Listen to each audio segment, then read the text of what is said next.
Hello my dear students, आज शुरू करते हैं class 9th science chapter 3 atoms and molecules. और इससे पहले मैंने जो वीडियो पार्ट 3 थी उसमें वैलेंसी क्या है, वैलेंसी कैसे निकालते हैं और वैलेंसी को किस तरीके से यूज़ करते हैं केमिकल फार्मूला बनाने में। तो यहाँ तक मैंने आपको पार्ट 3 में बता दिया। आज वीडियो का जो पार्ट 4 है उसमें मैं बताऊँगा कुछ जो केमिकल फार्मूले जो होते हैं उनको किस तरीके से लिखा जाता है और उसमें किस तरीके से वैलेंसीज का यूज होता है। तो आज शुरू करते हैं राइटिंग केमिकल फार्मूले। The chemical formula of a compound is a symbolic representation of its composition. जो केमिकल फार्मूला जो होता है किसी भी कंपाउंड का, वो क्या होता है, उसका सिंबॉलिक रिप्रेजेंटेशन होता है, यानी सिंबल्स में उसको किस तरीके से रिप्रेजेंट करते हैं उसके कंपोजिशन को। The chemical formulae of different compounds can be written easily. यानी जो केमिकल फार्मूले जो होते हैं अलग अलग कंपाउंड्स के, उनको आसानी से लिखा जा सकता है। फॉर दिस, इसके लिए देखिए एक टेबल भी है यहाँ पे। इस टेबल में क्या दिया है, कुछ आयंस दिए हैं। आयंस क्या होते हैं, सबसे पहले तो आपको ये पता होना चाहिए। मैंने पिछले इसमें बताया भी था, पिछली अपनी वीडियो में, कि आयंस क्या होते हैं। कि जो भी देखो, आप देख रहे हैं यहाँ पे लेफ्ट साइड में नेम ऑफ आयन लिखा है यहाँ पे। ये जितने भी एलिमेंट्स हैं, सोडियम हो गया, potassium, silver, copper, magnesium, zinc, ये सारे जितने भी एलिमेंट्स हैं, अभी फ़िलहाल ये हम इसको क्या कहेंगे, आयंस। क्यों कहा हमने इसको आयन? हमने इसलिए कहा कि आप इसके सामने जो देख रहे हैं, जैसे सोडियम में सोडियम का सिंबल या Na होता है सिंपली, लेकिन वहाँ पे लिखा है Na+। ऐसे पोटेशियम का K+, सिल्वर का Ag+, कॉपर का Cu+। तो आप ये देख रहे हैं जो प्लस के माइनस के, आप सेकंड वाले कॉलम में माइनस के साइन भी हैं कुछ, और थर्ड वाले में भी कुछ ऐसा ही है। तो ये प्लस और माइनस ये क्या इंडिकेट कर रहा है? ये इस बात को इंडिकेट कर रहा है कि यहाँ पे जो एलिमेंट्स हैं वो आयंस की फॉर्म में है, यानी एक चार्ज पार्टिकल के रूप में है। उन पे कहीं ना कोई चार्ज है, या नेगेटिव चार्ज है या फिर पॉजिटिव चार्ज है। तो इस तरह के जो जहाँ पे चार्ज होता है पार्टिकल, उसको क्या कहते हैं, हम आयन कहते हैं। जैसे कि मैंने पहले बताया था कि आयन जो होते हैं वो दो तरह के होते हैं, कैटायन और एनायन। यानी एक पे पॉजिटिव चार्ज होता है और दूसरे पे नेगेटिव चार्ज होता है। तो इन्हीं चार्ज की वजह से केमिकल फॉर्मूले बनते हैं, क्योंकि अगर ये चार्ज नहीं होगा तो जितने भी एलिमेंट्स होते हैं वो आपस में कंबाइन नहीं होंगे, और जब आपस में कंबाइन नहीं होंगे तो वो आपस में जुड़ेंगे नहीं। जैसे कि मैंने पहले बताया था कि जब भी अपोजिट चार्ज होते हैं, एक पॉजिटिव आयन होता है और एक नेगेटिव आयन होता है, तो दोनों आपस में कंबाइन होकर के क्या बनाते हैं, केमिकल फॉर्मूले बनाते हैं। तो उसके लिए कुछ रूल्स भी है। जब हम केमिकल फॉर्मूले बनाते हैं, जो हम रूल्स फॉलो करते हैं, तो कुछ रूल्स हैं यहाँ पे, इनको भी देख लेते हैं।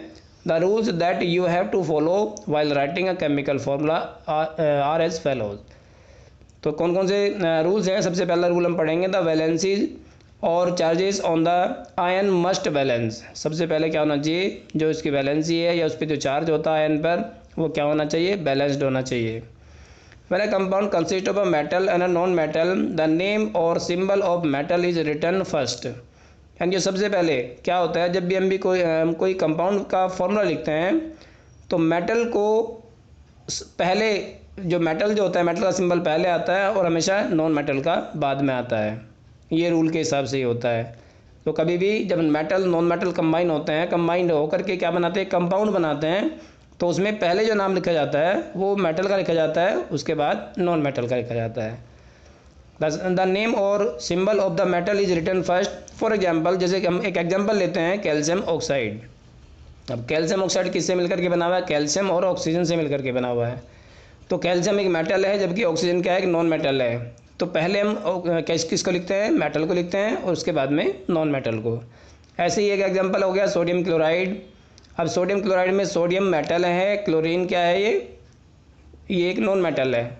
दोनों को मिलाकर के क्या बन गया, सोडियम क्लोराइड। ऐसे ही आयरन सल्फेट है, तो आयरन सल्फेट में भी क्या होता है, Fe किसका सिंबल है, आयरन का, जबकि सल्फर जो है किसका है, ये नॉन मेटल का सिंबल है। तो पहले मेटल, उसके बाद नॉन मेटल। ऐसे ही कॉपर ऑक्साइड हो गया, CuO et cetera, where oxygen, chlorine, sulphur are non metals. ये सब क्या है, नॉन मेटल्स है। And written on the right, वो किस में लिखी जाती है, राइट साइड में लिखी जाती है। Whereas calcium, sodium, iron and copper are metals and are written on the left. ये जो मेटल्स होती है वो लेफ्ट साइड में लिखी जाती है या पहले लिखी जाती है। In compounds formed with polyatomic ions. कुछ ऐसे भी होते हैं जो पॉलीएटॉमिक आयंस है। अभी मैं इसको टेबल को एक बार दोबारा से रिवाइज कराऊंगा। अभी तो मैंने केवल चार्ज पार्टिकल के बारे में बताया। पॉलीएटॉमिक आयन क्या होता है वो भी बता देता हूँ मैं भी। The ion is enclosed in a bracket. Polyatomic ion में क्या होता है, जो आयंस होते हैं वो ब्रैकेट में लिखे जाते हैं before writing the number two indicate the ratio, ratio को इंडिकेट करने के लिए। एक बार थोड़ा सा और देख लेते हैं टेबल को। जो टेबल में दिया था, टेबल में क्या क्या चीज़ दी थी। देखिए सबसे पहला कॉलम है टेबल में, वो किस चीज़ का है। सबसे पहला जो कॉलम है वो सारी मेटल्स हैं। आप देख रहे होंगे पहले वाले कॉलम में सारे ही पॉजिटिव साइन हैं। कहीं पे प्लस लिखा है खाली, कहीं पे 2+ लिखा हुआ है इस तरीके से, कहीं पे 3+ लिखा हुआ है। तो ये सारी मेटल्स हैं। सेकंड वाले में आप देखेंगे एक हाइड्रोजन, मैंने बताया था ये हाइड्रोजन में एक्सेप्शनल केस होता है ये हाइड्रोजन वाला। तो हाइड्रोजन में केवल H+ होता है। हाइड्रोजन नॉन मेटल होते हुए भी इसकी टेंडेंसी होती है अपने इलेक्ट्रॉन को लॉस करना। तो इसलिए इस पे इसकी जो वैलेंसी होती है पॉजिटिव होती है, 1+ होती है। मैंने इससे पहले अपनी वीडियो में पार्ट 3 में वैलेंसी निकालने का जो तरीका बहुत अच्छे से समझाया है कि पॉजिटिव और नेगेटिव वैलेंसीज किस तरीके से होती है। तो अगर आपने वो वीडियो नहीं देखी है तो सबसे पहले उसको देख लीजिए एक बार, अच्छे से समझ लीजिए कि वैलेंसीज किस किस तरीके से हम कैलकुलेट करते हैं, कैसे प्लस और माइनस होती है। बाकी आप देख रहे होंगे सेकंड कॉलम में बाकी पे क्या होता है, नेगेटिव साइन है सब पे, क्योंकि सभी क्या हैं, नॉन मेटल्स हैं। अब थर्ड वाले कॉलम में आप देखिए जहाँ पे लिखा है पॉलीएटॉमिक आयंस और उनके सिंबल्स हैं। तो पॉलीएटॉमिक आयन क्या होता है, अपने आप में एक सिंगल नहीं होता, एक सिंगल एलिमेंट नहीं है। देखिए सबसे पहले अमोनियम की बात करते हैं तो अमोनियम का फॉर्मूला क्या है, केमिकल फार्मूला NH4 है। तो ये 2 एलिमेंट से मिलकर के बना हुआ है, नाइट्रोजन और हाइड्रोजन से मिलकर के बना है। तो दोनों का जो कलेक्टिवली जो चार्ज होता है एक साथ कंबाइन होने के बाद भी अगर वो चार्ज है उसके ऊपर, तो वो चार्ज कैसा है, इसमें आप देख सकते हैं पॉजिटिव चार्ज है। ऐसे ही हाइड्रोक्साइड जो होता है वो हाइड्रोजन और ऑक्सीजन से मिलकर के बनता है, जबकि उस पर नेगेटिव चार्ज है। तो इस तरह के जो एलिमेंट, इस तरह के जो कंपाउंड होते हैं या इस तरह के जो आयंस होते हैं जो दो या दो से ज़्यादा एलिमेंट्स को कंबाइन होने पर भी उसमें चार्ज होता है, वो पॉलीएटॉमिक आयंस होते हैं। ऐसे नाइट्रेट हो गया, नाइट्रोजन और ऑक्सीजन से मिलकर के बना हुआ है और इसका जो पूरे का जो चार्ज है वो कितना चार्ज है इस पर, वो नेगेटिव चार्ज है। तो इसी तरीके से आप कार्बोनेट हो गया, कार्बोनेट देख सकते हैं, सल्फेट होता है या फॉस्फेट होता है। तो ये सब अगर 2 या 2 से ज़्यादा एलिमेंट से मिलकर के 2 या 2 से ज़्यादा आयन एक साथ कंबाइन होकर के और उस पर भी तब भी कोई चार्ज रह जाता है तो इसका मतलब वो पॉलीएटॉमिक आयन है। तो पॉलीएटॉमिक आयन को जैसे कि अभी बताया था कि जब भी केमिकल फॉर्मूले बनाते हैं तो केमिकल फॉर्मूले में क्या होता है, पॉलीएटॉमिक आयन को ब्रैकेट में रखा जाता है। अभी आएंगे केमिकल फॉर्मूले जब बनाना सीखेंगे अभी, तो अभी थोड़ा सा देख लेते हैं। While writing the chemical formula for the compounds we write the constituent elements and their valencies as shown in below, then we must cross over the valencies of the combining atoms. तो देख लेते हैं यहाँ पे, जैसे मैंने 2 example मैंने अपनी वीडियो में बताए थे पिछली में, और थोड़े और एग्जाम्पल जान लेते हैं। Formula of hydrogen chloride. तो सबसे पहला हाइड्रोजन क्लोराइड का फॉर्मूला जो होता है किस तरीके से बनाते हैं। तो सबसे पहले क्या करेंगे, दोनों एलिमेंट यानी हाइड्रोजन क्लोरीन दोनों के सिंबल लिख लेते हैं पहले, और हाइड्रोजन और क्लोरीन दोनों की उनकी जो वैलेंसी होती है उसको उसके नीचे लिख लेते हैं जिस तरीके से लिखा हुआ है। और फिर क्या करते हैं, क्रॉस में मल्टीप्लाई करते हैं। हाइड्रोजन की 1 से मल्टीप्लाई होगी, ऐसे ही क्लोरीन की भी 1 से होगी, तो क्या बन जाएगा, ये कंपाउंड बन गया हाइड्रोजन क्लोराइड जिसका फॉर्मूला है HCl। अब यहाँ 1 क्यों नहीं लिखा है हमने, 1 नहीं लिखा जाता क्योंकि 1 तो अपने आप में पहले से ही है। 1 जो होता है, हाइड्रोजन भी 1 है और यहाँ पे क्लोरीन जो है वहाँ भी वो भी 1 है, तो 1 से उसका अगर उसकी मल्टीप्लाई करते हैं तो वो 1 ही रहेगा, 1 को हम इंडिकेट नहीं करते। ऐसे ही देखिए सेकंड है formula of hydrogen sulphide. Hydrogen sulphide में क्या है, हाइड्रोजन और सल्फर दोनों से मिलकर के बना हुआ है। हाइड्रोजन की वैलेंसी कितनी है 1 और सल्फर की वैलेंसी कितनी है 2। तो H की मल्टीप्लाई हमने किससे करी, 2 से, और सल्फर की करी 1 से। तो फॉर्मूला क्या बन गया हाइड्रोजन सल्फाइड का, H2S। और लेफ्ट में क्या है, लेफ्ट में वाटर का फॉर्मूला बन रहा है H2O। ऐसे ही हाइड्रोजन की वैलेंसी 1 होगी, ऑक्सीजन की होगी 2। लेकिन एक चीज़ इसमें थोड़ा सा दी हुई नहीं है जो मैं बताना चाह रहा हूँ, क्योंकि जो हाइड्रोजन की जो वैलेंसी होती है वो 1+ होती है। हम यहाँ पे इसको साइन से भी इंडिकेट करते हैं, इसमें दिया नहीं है। ऑक्सीजन जो होता है उसका 2- होता है। एक चीज़ मैंने और भी बताई थी कि जब भी दोनों अपोजिट चार्ज होंगे, जैसे हाइड्रोजन पे 1+ यानी पॉजिटिव साइन हो गया और ऑक्सीजन पे हो जाएगा 2-, तो जब एक आयन जो होता है पॉजिटिव होता है, दूसरा नेगेटिव होता है, तभी आपस में वो अट्रैक्ट करते हैं एक दूसरे को, तभी कंबाइन होते हैं और तभी केमिकल फॉर्मूले बनते हैं। तो इसमें यहाँ पे प्लस या माइनस साइन से इंडिकेट नहीं किया गया वैलेंसीज को, ये बहुत ज़रूरी है, कर लेना चाहिए इसको। ऐसे ही दूसरे में भी है H2S, हाइड्रोजन की वैलेंसी क्या है, ये 1+ होगी और सल्फ़र की क्या होगी 2-, तो तभी दोनों कंबाइन होकर के क्या बनेगा, हाइड्रोजन सल्फाइड। तो ये हो गया हाइड्रोजन सल्फाइड का फॉर्मूला। और भी कुछ एग्जांपल देख लेते हैं इसमें। नंबर 3 है formula of carbon tetrachloride. Carbon tetrachloride में कार्बन की जो वैलेंसी होती है 4 होती है, मैंने बताया था कार्बन की वैलेंसी 4+ होती है, यानी कार्बन में क्या होता है शेयरिंग हो जाती है कि वो जो जितने भी उसके इलेक्ट्रॉन्स होते हैं उनको लॉस भी कर सकता है और उनको गेन भी कर सकता है, यानी किसी चीज़ के साथ में शेयरिंग कर लेता है। जहाँ ज़रूरत पड़ती है वहाँ अपने 4 इलेक्ट्रॉन किसी को दे देता है या फिर किसी से ले लेता है जिस एलिमेंट के साथ वो कंबाइन होता है।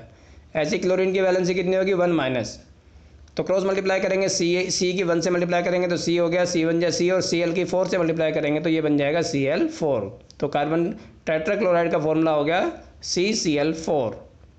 इसके बाद देखते हैं the formulae of ionic compounds are simply the whole number ratio of the positive to negative ions in the structure. ये जो केमिकल फॉर्मूले जब भी बनते हैं सिंपली क्या होते हैं, वो होल नंबर्स में होते हैं, होल नंबर्स की रेशियो में होते हैं, पॉजिटिव और नेगेटिव आयंस के रूप में जब वो स्ट्रक्चर बनती है फॉर्मूले की। For magnesium chloride we write the symbol of cation. जब मैग्नीशियम क्लोराइड जो होता है उसमें जो सिंबल होता है मैग्नीशियम का वो क्या होता है Mg2+ होता है यहाँ पे, first followed by the symbol of anion Cl, यानी पहले मैग्नीशियम, यानी जो जैसे कि रूल था, रूल के हिसाब से पहले मेटल को रखते हैं, उसके बाद में किसको रखते हैं, एनायन को रखते हैं, यानी नॉन मेटल को। Then their charges are criss crossed to get the formula. उसी तरीके से बिल्कुल क्या करते हैं, क्रॉस में मल्टीप्लाई कर देते हैं उनकी और फॉर्मूला में मिल जाता है। तो ये हो गया formula of magnesium chloride. Symbol क्या होता है मैग्नीशियम का Mg, क्लोरीन का क्या होता है Cl, और मैग्नीशियम की वैलेंसी 2+, क्लोरीन की जो वैलेंसी होती है 1- होती है। देखो यहाँ पे साइन शो किए गए हैं, इससे पहले 3 एग्जाम्पल्स में साइन शो नहीं किए थे, जबकि साइन शो होने चाहिए इसमें। तो मैग्नीशियम की 1 से मल्टीप्लाई करके Mg बन जाए, Mg हो गया, Cl की मल्टीप्लाई करेंगे 2 से तो ये हो गया Cl2। तो फॉर्मूला क्या बन गया मैग्नीशियम क्लोराइड का, magnesium MgCl2।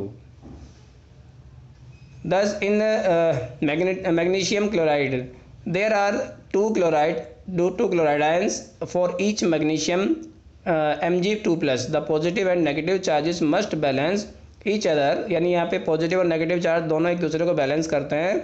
And the overall structure must be neutral, और जो पूरी स्ट्रक्चर जो होती है वो क्या बन जाती है, न्यूट्रल बन जाती है।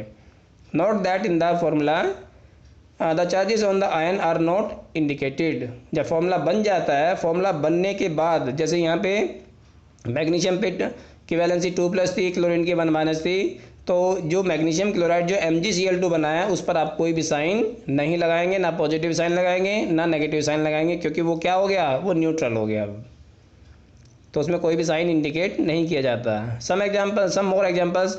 Formula of aluminium oxide.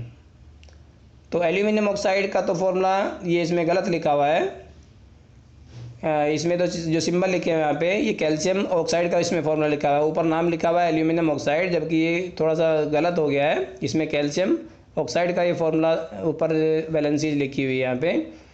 तो दरअसल क्या होता है, कैल्शियम की जगह पे यहाँ पे एल्यूमिनियम आएगा और यहाँ पे O की जगह O ही रहेगा। O की वैलेंसी भी ठीक लिखी हुई है इसमें 2-, लेकिन यहाँ Al की जो वैलेंसी होती है वो 3+ होती है। तो 3+ होने का मतलब क्या होगा, Al2 हो जाएगा और O3, यानी O की 3 से मल्टीप्लाई कर देंगे क्रॉस में, यहाँ Ca की जगह Al लिखना है आपको, 2+ की जगह क्या लिखना है, ये लिखना है 3+, क्योंकि एल्यूमिनियम की जो वैलेंसी होती है वो 3+ होती है। तो ये थोड़ा सा मिस्टेक हो रही है इसमें प्रिंटिंग में। तो फॉर्मूला क्या बनेगा उसका, एल्यूमिनियम ऑक्साइड यानी Al2O3।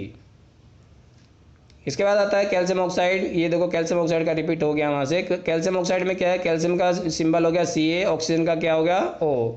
कैल्शियम की वैलेंसी 2+, ऑक्सीजन की वैलेंसी 2-, क्रॉस में करेंगे तो Ca की 2 से मल्टीप्लाई करेंगे, O की भी 2 से करेंगे। लेकिन आप ध्यान रखिएगा इसमें अब दोनों जगह 2-2 आ गया इसमें, तो दोनों जगह 1-1 आ जाए या 2-2 आ जाए, 3-3 आ जाए, तो उन नंबर्स को हम नहीं लिखते जो दोनों में सेम होते हैं। तो यहाँ पे भी शायद इसके बारे में कुछ दिया होगा, here the valencies of the two elements are the same. ये देखो लिखा हुआ है इसमें, जो वैलेंसी जो होती है एलिमेंट्स की जब सेम होती है दोनों की, you may arrive at the formula Ca2O2। तो आपको इस तरीके से लिखना चाहिए, क्योंकि Ca की मल्टीप्लाई 2 से करेंगे, O की मल्टीप्लाई भी 2 से करेंगे, तो यहाँ फॉर्मूला इसके हिसाब से बनना चाहिए था Ca2O2, but we simply the formula as CaO। तो दोनों में क्या करते हैं, अगर 1 1 मैंने बताया कि 1 1 2 2 3 3 अगर कुछ भी होता है तो उसमें नहीं लगाते, अगर दोनों में सेम होता है तो नेक्स्ट और देख लेते हैं कुछ और भी एग्जांपल्स हैं इसमें। जैसे ये हो गया फॉर्मूला ऑफ सोडियम नाइट्रेट। अब सोडियम की वैलेंसी क्या होती है 1+, नाइट्रेट की क्या होती है, नाइट्रेट क्या है ये नाइट्रेट पॉलीएटॉमिक आयन हो गया, क्योंकि ये दो से ज़्यादा एलिमेंट से मिलकर के बना हुआ है, नाइट्रोजन और ऑक्सीजन से मिलकर के बना है, तो ये पॉलीएटॉमिक आयन है और इसकी वैलेंसी क्या है 1-। तो क्रॉस मल्टीप्लाई कर देंगे तो 1 1 देखो नहीं लिखा फॉर्मूले में, तो फॉर्मूला क्या बन जाएगा NaNO3, एज इट इज़ उसको लिख दिया जाएगा, क्योंकि दोनों के 1 से मल्टीप्लाई करनी है तो फॉर्मूला वही रहेगा NaNO3। इसके बाद आता है कैल्शियम हाइड्रोक्साइड। अब कैल्शियम हाइड्रोक्साइड में क्या है, कैल्शियम तो क्या हो गया, एक पॉजिटिव आयन हो गया, एक मेटल है, जबकि OH क्या है यहाँ पे, हाइड्रोजन और ऑक्सीजन दोनों से मिलकर के ये क्या बना, ये एक पॉली एटॉमिक आयन। इसकी वैलेंसी क्या होती है 1-। कैल्शियम की क्या होती है 2+, क्रॉस मल्टीप्लाई करेंगे Ca बन जा Ca, और OH की अगर 2 से मल्टीप्लाई करते हैं तो इससे पहले भी मैंने एक बार बताया कि जब भी पॉली एटॉमिक आयन होता है तो उसको ब्रैकेट में ले लेंगे, तो इसको इस तरीके से करके हम लिखेंगे Ca ब्रैकेट में OH ट्वाइस, इसको बोलते हैं हम, तो CaOH ट्वाइस, ये हो गया कैल्शियम हाइड्रोक्साइड का formula. Note that the formula of calcium hydroxide CaOH twice and not CaOH2, इस तरीके से 2 नहीं लिखेंगे, इसको ट्वाइस करके लिखना पड़ेगा। ब्रैकेट का यूज़ हम करते हैं इसमें, we use brackets when we have 2 or more of the same ions in the formula. जब भी अगर सेम आयन होते हैं फॉर्मूले में तो हम ब्रैकेट का यूज़ करते हैं। Here the bracket around OH with the subscript 2 indicates that there are 2 hydroxyl यानी OH ion groups join to 1 calcium atom, यानी एक जो दो हाइड्रोक्साइल जो ग्रुप होंगे वो जॉइन हो जाते हैं, जुड़ जाते हैं कैल्शियम एटम के साथ में। इन अदर वर्ड्स, दूसरे शब्द में हम ये भी कह सकते हैं कि there are 2 atoms each of oxygen and hydrogen in calcium hydroxide, कि 2 एटम क्या होते हैं, ऑक्सीजन के होते हैं, 2 ही एटम हाइड्रोजन के होते हैं, और क्या फॉर्म करते हैं कैल्शियम हाइड्रोक्साइड। इसके बाद में फॉर्मूला ऑफ सोडियम कार्बोनेट। अब सोडियम कार्बोनेट का जो फॉर्मूला है वो क्या होता है, सोडियम का सिंबल क्या है Na, और कार्बोनेट का क्या होता है CO3, क्योंकि ये पॉलीएटॉमिक आयन है, इसमें 2 सिंबल आप देख रहे होंगे, 2 एलिमेंट हैं। तो सोडियम का जो वैलेंसी होगी 1+ होगी, कार्बोनेट की क्या होगी 2-। तो Na की मल्टीप्लाई 2 से करेंगे तो ये हो गया Na2, और CO3 बन जा CO3, तो फॉर्मूला क्या बन गया सोडियम कार्बोनेट का Na2CO3। In the above example brackets are not needed. अब ऊपर वाले एग्जाम्पल में ब्रैकेट की जरूरत नहीं है, if there is only 1 ion present, केवल एक ही आयन है उसमें, इसलिए ब्रैकेट की जरूरत नहीं है। Formula of ammonium sulphate. अब अमोनियम सल्फेट में क्या है, ये दोनों ही पॉलीएटॉमिक आयन अब की बार कंबाइन हो रहे हैं, अमोनियम भी और सल्फेट भी। NH4 किसका फॉर्मूला है, ये अमोनियम का, और SO4 सल्फेट का फॉर्मूला है। तो ये दोनों ही पॉलीएटॉमिक आयन है। तो अमोनियम का जो वैलेंसी होती है 1+ होती है, और सल्फेट की वैलेंसी कितनी होती है 2-। अगर इसका फॉर्मूला बनेगा तो NH4 की 2 से मल्टीप्लाई कर देंगे तो NH4 ट्वाइस हो जाएगा, और SO4 की 1 से करेंगे तो ये बन जाएगा SO4 बन जा SO4। तो अमोनियम सल्फेट का फॉर्मूला क्या हो गया NH4 ट्वाइस SO4, इस तरीके से रीड करते हैं इसको, NH4 ट्वाइस SO4। तो इसके बाद और देख लेते हैं इसमें। अच्छा, एक चीज़ और है, इसमें कुछ फॉर्मूले बनाने के लिए भी है, यानी कुछ के नाम भी देने हैं या किसी के फॉर्मूले बनाने हैं, तो मैं सोच रहा हूँ कि इसको एक अलग वीडियो में इसको जितने भी, क्योंकि आगे इसमें कुछ न्यूमेरिकल्स भी होंगे, तो उनको एक साथ लेकर के मैं एक वीडियो अलग से बना दूंगा उसकी, तो ये चीज़ें अच्छे से क्लियर हो जाएगी। इसके बाद आता है molecular mass and mole concept. Molecular mass और जो मोल कंसेप्ट होता है ये बहुत ही इंपॉर्टेंट है, इसको भी अच्छे से समझ लेना। मोलर मास क्या होता है, in section 3.22 we discussed the concept of atomic mass. अब इससे पहले हमने एटॉमिक मास का जो कंसेप्ट था उसको समझा। The concept can be extend to calculate molecular masses.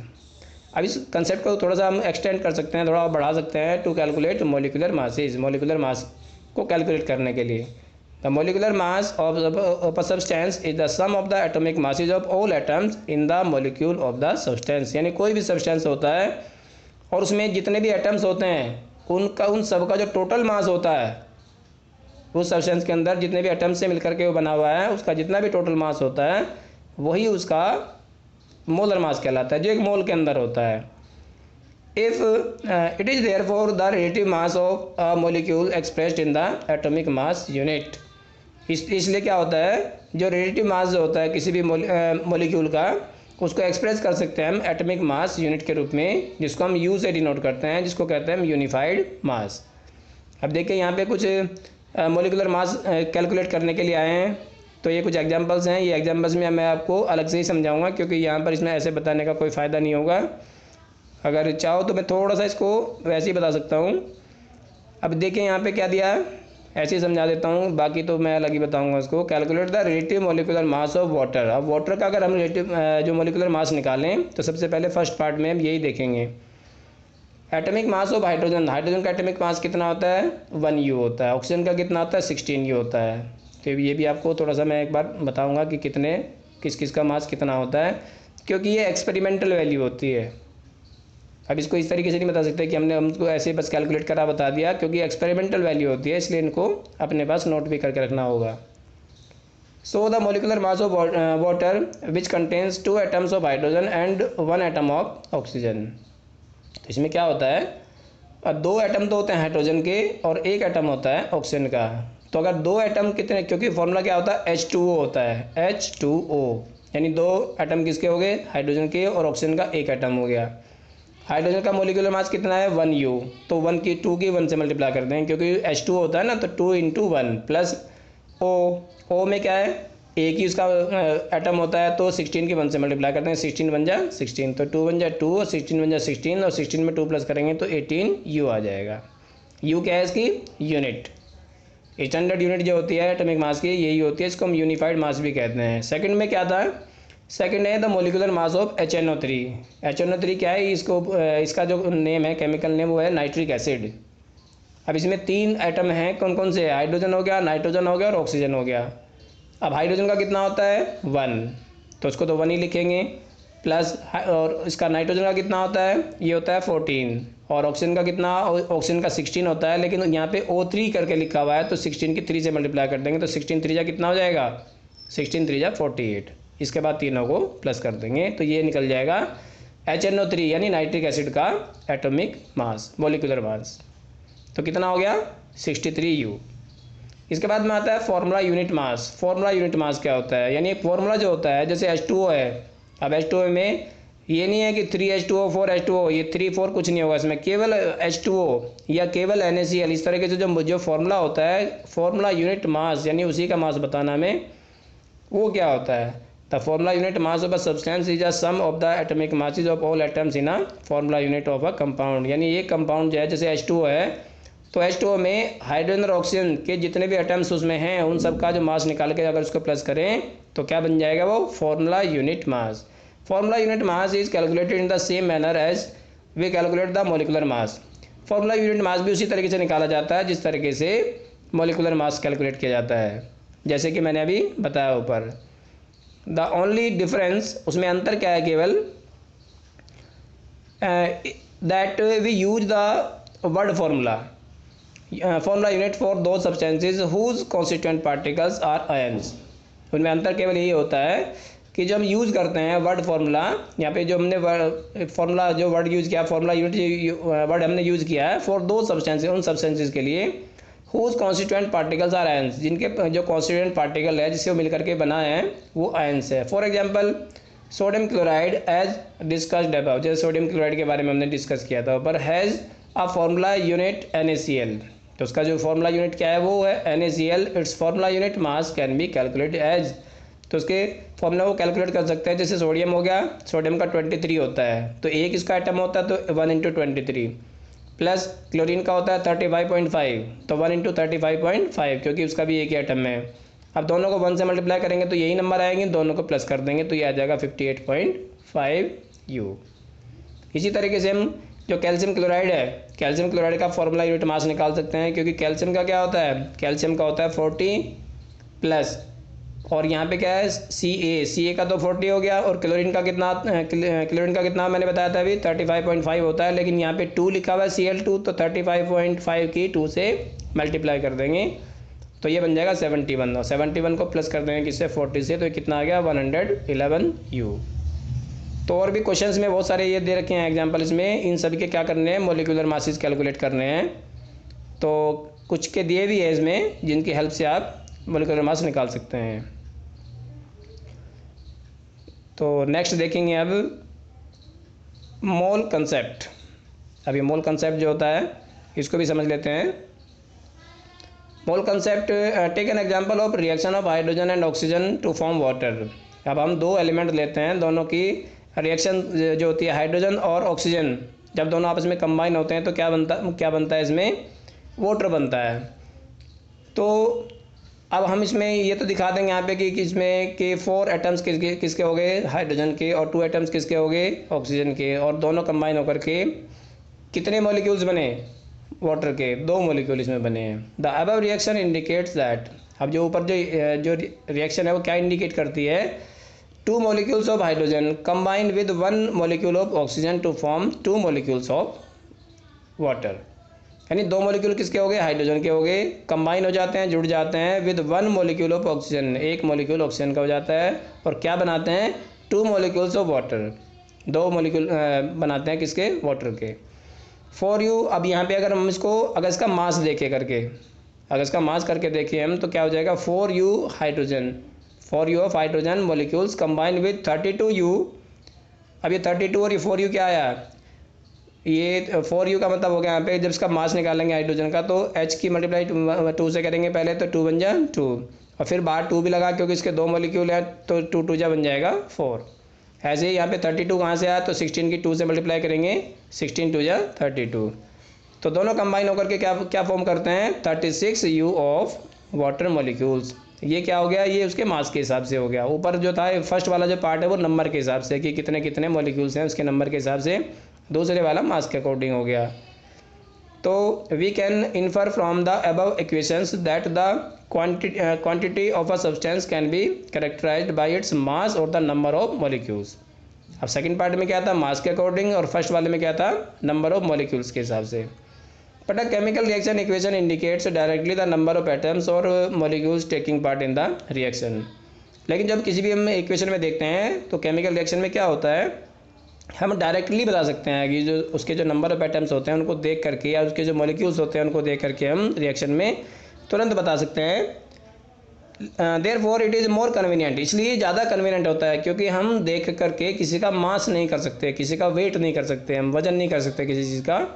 लेकिन जहाँ पे नंबर लिखे रहते हैं कि हम पता लगा लेंगे कि 2 एटम इसके हैं या दो मॉलिक्यूल इसके हैं, तो इस तरीके से, और 4 मॉलिक्यूल इसके हैं, तो इस तरीके से हम क्या कर सकते हैं रिएक्टेंट में, प्रोडक्ट में चेक कर सकते हैं काउंटिंग करके। मास करना थोड़ा सा मुश्किल हो जाता है। Therefore it is more convenient to refer to quantity of a substance in terms of the number of its molecules और atoms rather than their masses. अगर मासेस की बात करते हैं तो मासेस के लिए थोड़ा सा मुश्किल हो जाता है उसको क्वान्टिफाई करना। So a new unit mole was introduced, इसलिए कि एक यूनिट जो है मोल वो क्या हुई, इंट्रोड्यूस हुई, उसके बारे में पता चला। 1 मोल ऑफ एनी स्पेसीज। अब यहाँ 1 मोल की क्या बात करते हैं, 1 मोल जैसे कोई भी ऐसी स्पेसीज है उसको हम एटम्स कह सकते हैं, या मॉलिक्यूल्स कह सकते हैं, या आयंस कह सकते हैं, या कोई भी पार्टिकल।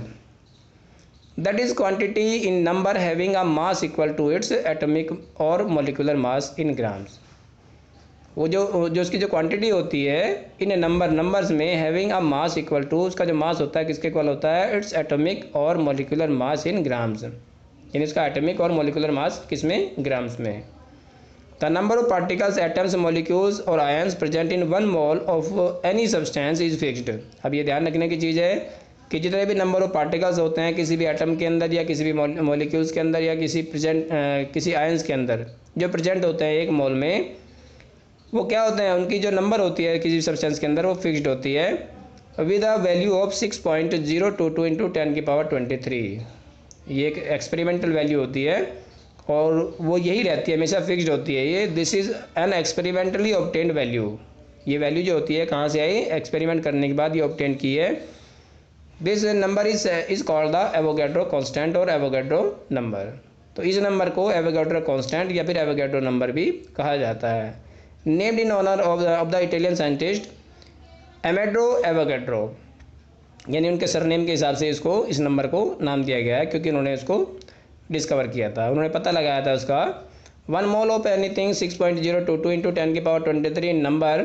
जैसे एक डजन होता है, 1 डजन में कितनी चीज़ें होती हैं, 12 चीज़ें होती है। ग्रोस में कितनी होती है, 144 होती है। तो इसी तरीके से एक मोल के अंदर 6.022 इंटू 10⁻23 ये नंबर जो होती है ये क्या होती है, फिक्स्ड होती है, ये कम ज़्यादा नहीं होती, इसलिए इसको एवोगैड्रो कांस्टेंट भी कहा जाता है। Besides being related to a number, a mole has one more advantage over a dozen और a gross. This advantage is that mass of 1 mole of a particular substance is also fixed. यानी जिस तरीके से एक दर्जन में कितनी चीज़ें होती है, जैसे 12 चीज़ें होती है, तो उसी तरीके से क्या होता है, एक मोल के अंदर ये जो नंबर्स होती है ये क्या होती है, एवोगैड्रो नंबर, ये फिक्स्ड होती है। The mass of 1 mole of a substance is equal to the relative atomic or molecular mass in grams।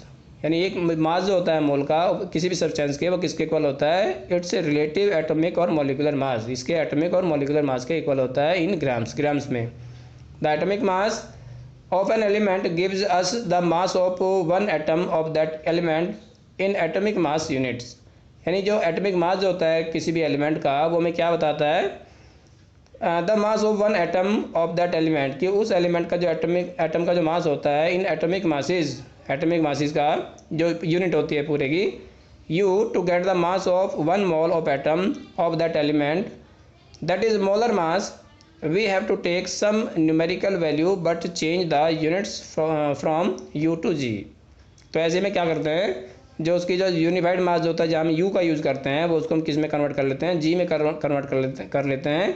क्योंकि जहाँ पर फॉर्मूला यूनिट मास होता है, जैसे मान लो H2O की बात करते हैं, तो H2O में अगर वहाँ लिखा हो 2H2O या 3H2O या 4H2O, यानी उसके कितने, अब वो फॉर्मूला यूनिट मास तो रहा नहीं। फॉर्मूला यूनिट मास तो केवल उस टाइम रहेगा जब उसका मास निकालते हैं हम सिर्फ H2O का, और उसके बाद वो कितने मॉलिक्यूल हो जाते हैं, तो वहाँ पर हम किसका यूज़ करते हैं, यू का यूज़ नहीं करते हैं, वहाँ पे जी का यूज़ करते हैं, ग्राम का यूज़ करते हैं वहाँ पे। यानी molar mass of atom is also known as grams atomic mass. Molar mass को ग्राम एटॉमिक मास भी कहा जाता है। For example atomic mass of hydrogen is equals to 1 u, so gram atomic mass of hydrogen equals to 1 g, यानी 1 ग्राम।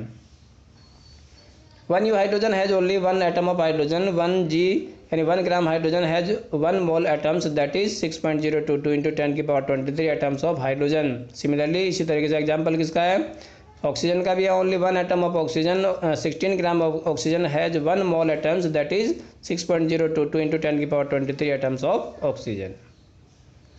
To find the gram molecular mass और molar mass of molecule, we keep the numerical value the same as the molecular mass. यानी numerical value जो होती है बिल्कुल उसी तरीके से रखते हैं जिस तरीके से मोलिकुलर मास होता है, बट सिंपली चेंज यूनिट्स, लेकिन बस थोड़ा सा क्या होता है, यूनिट में चेंज आ जाता है। As above from you to G, U ना यूज करके वहाँ पे हम जी का यूज़ करते हैं। For example as we have already calculated, जैसे कि हमने कैलकुलेट किया पहले, मोलिकुलर मास किया था हमने वाटर का भी, तो वो कितना आया था 18 u. From here we understand that 18 u water has only 1 mole of water. यानी अगर हम 18 यू वाटर की बात करते हैं तो वहाँ पर केवल एक मॉलिक्यूल की बात हम कर रहे हैं वहाँ पे। 18 जी अगर हम जी करके उसमें लगाते हैं, ग्राम अगर उसमें लगाते हैं, water has 1 mole molecules of water, वो तो वहाँ पे क्या होंगे, उसमें क्या है, इसका मतलब 1 मोल मॉलिक्यूल्स, यानी उसके अंदर कुछ मॉलिक्यूल्स मौजूद हैं वाटर के, that is 6.022 into 10⁻23 molecules of water. Chemist need the number of atoms and molecules while carrying out reactions. जो भी केमिस्ट होते हैं तो उन्हें ज़रूरत होती है किसकी, number of atoms and molecules, number of atoms की या नंबर ऑफ मॉलिक्यूल्स की ज़रूरत होती है वाइल कैरिंग आउट रिएक्शन, जब वो रिएक्शंस को परफॉर्म कर रहे होते हैं। एंड